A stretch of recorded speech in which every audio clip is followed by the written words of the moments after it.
मैं कांग्रेस से घृणा नहीं करता। कांग्रेस का इतिहास ही मुझे कांग्रेस से घृणा करने पर विवश कर देता है, क्योंकि इस देश में क्रांतिकारियों को राष्ट्रभक्त नहीं समझा गया। इस देश के अंदर क्रांतिकारियों को डकैत कहा गया, आतंकवादी कहा गया। इसमें एक महान बलिदानी थे जिन्होंने अपनी अंतिम गोली को अपने मस्तिष्क में लगाया और सीधे ट्रिगर दबा दिया। आजाद हूं और आजाद ही रहूंगा। 1931 में चंद्रशेखर आजाद अपने प्राणों की आहुति देते हैं। कुछ दिनों के पश्चात उनके पिता सीताराम जी का निधन हो जाता है। कुछ दिनों के पश्चात उनके भाई का भी निधन हो जाता है। बचती है इकलौती मां जिनका नाम था जगरानी देवी। जगरानी देवी मध्य प्रदेश के झाबुआ में रहा करती थी और उनको क्या कहकर संबोधित किया जाता था? डकैत की मां। चंद्रशेखर आजाद जो कि क्रांतिकारी थे, उनकी मां को क्या सुनना पड़ता था?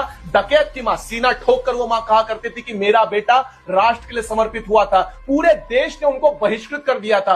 वो मां कैसे जीवन को व्यतीत कर रही थी? लकड़ियां चुनती, उन्हें बेचती और कुछ पैसे मिल जाते तो उससे किसी पानी में घोल मिलाकर उसे पीकर अपना दैनंदिन जीवन का बसर करती। उनके मित्र चंद्रशेखर आजाद के जब जेल से बाहर छूटकर आते हैं सदाशिव राव, तो सदाशिव उनको अपने साथ झांसी लेकर जाते हैं। 1951 में उनका निधन हो जाता है और निधन होने के पश्चात जब झांसी की जनता उनको भर भर के प्यार देती है और उनकी प्रतिमा लगाने के लिए कहती है, तो कांग्रेस सीधे कर्फ्यू लगाकर उस प्रतिमा को लगने नहीं देती। कहती है कि अगर ये प्रतिमा लगा तो देश में असंतोष की भावना आगे आ जाएगी। लेकिन फिर भी सदाशिव को लाखों लोग एकत्रित आकर घेर लेते हैं और उसके ऊपर लाठीचार्ज करने वाले कांग्रेसी शासन ये कहकर सामने लोगों को